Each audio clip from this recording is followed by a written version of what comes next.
There's nothing more frustrating than hitting a great couple of shots into a par 4 and then wasting it with a 3-putt because your speed control is off. And more often than not, that is because we haven't read the speed of the putt correctly. So what we're going to do today is help you with your green reading, specifically when it comes to distance control, and we're going to use a Stimpmeter to help us. I'm Glenn Haynes. Welcome to Aussie Golf Pros.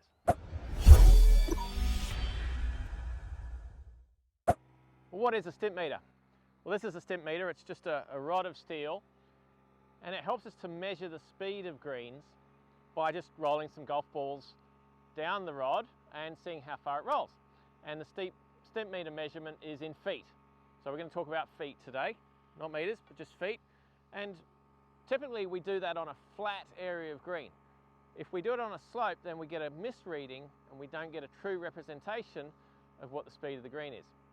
So I can tell you that we've measured these greens and they're running at around about 11 feet 6 inches. It varies a little bit, but that's generally what these greens are running at the moment. And that's pretty fast. I mean, Augusta's around about that. Maybe Augusta gets to 12. So there's a fast greens, but we don't have many flat spots on these greens out here. So it's actually a challenge to find some flat spots out on non-ashes greens so we can measure the speed of the greens correctly. Now I'm on the 7th green here, and this is not a flat green. There's no flat spot on it whatsoever. It runs from the front left corner of the green there towards me to the back right corner here. And what I want to show you is the difference that we get in speeds using the Stimpmeter. So I'm going to roll uphill first. We've got a little slot in the Stimpmeter here. We pop the ball in there, just resting, and then we just gently lift the Stimpmeter until it just starts to roll out of the groove. And then we can see that ball's not rolling very far at all. Do it once more.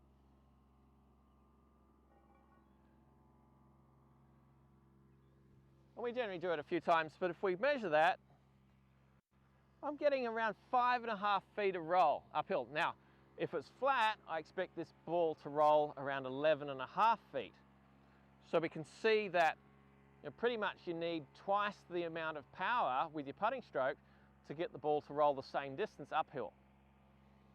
Now, let's do it downhill and see what happens. Come back here. Going to go straight down the slope here. Pop the ball in the groove, gently up until it rolls out.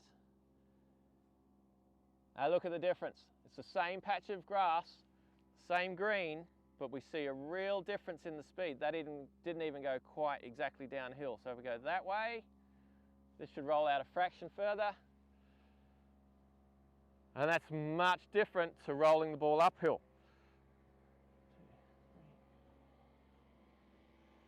So that's rolled 18 feet down the hill, same patch of turf as rolling 5.5 feet up the hill. Now I want you to think about that for the moment.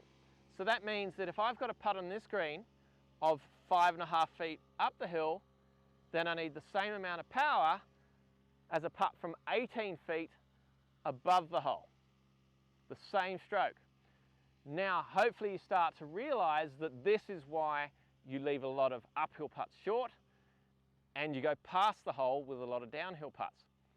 We really need to be aware of how much difference there is in the amount of power required in order to roll the ball uphill or downhill. Now, hopefully you can get pretty good speed from this close distance, but you can see here that I won't need too much of a swing.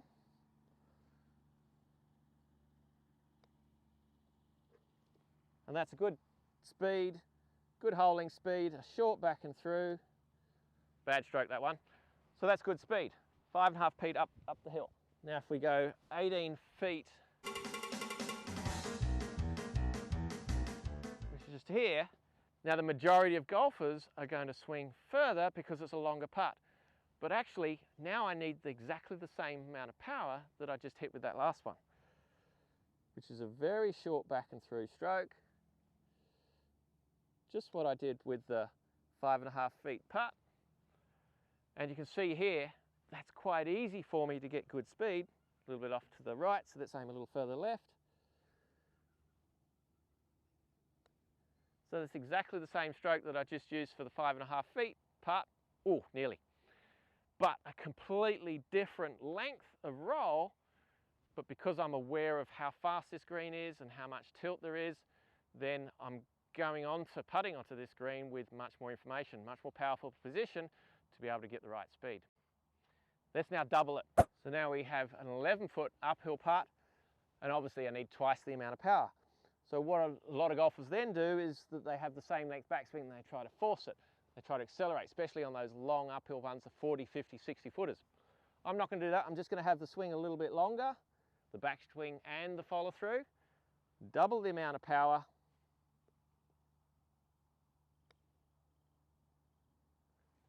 Poor line today, I have to concentrate on this, but a little bit too fast, so a little bit shorter swing.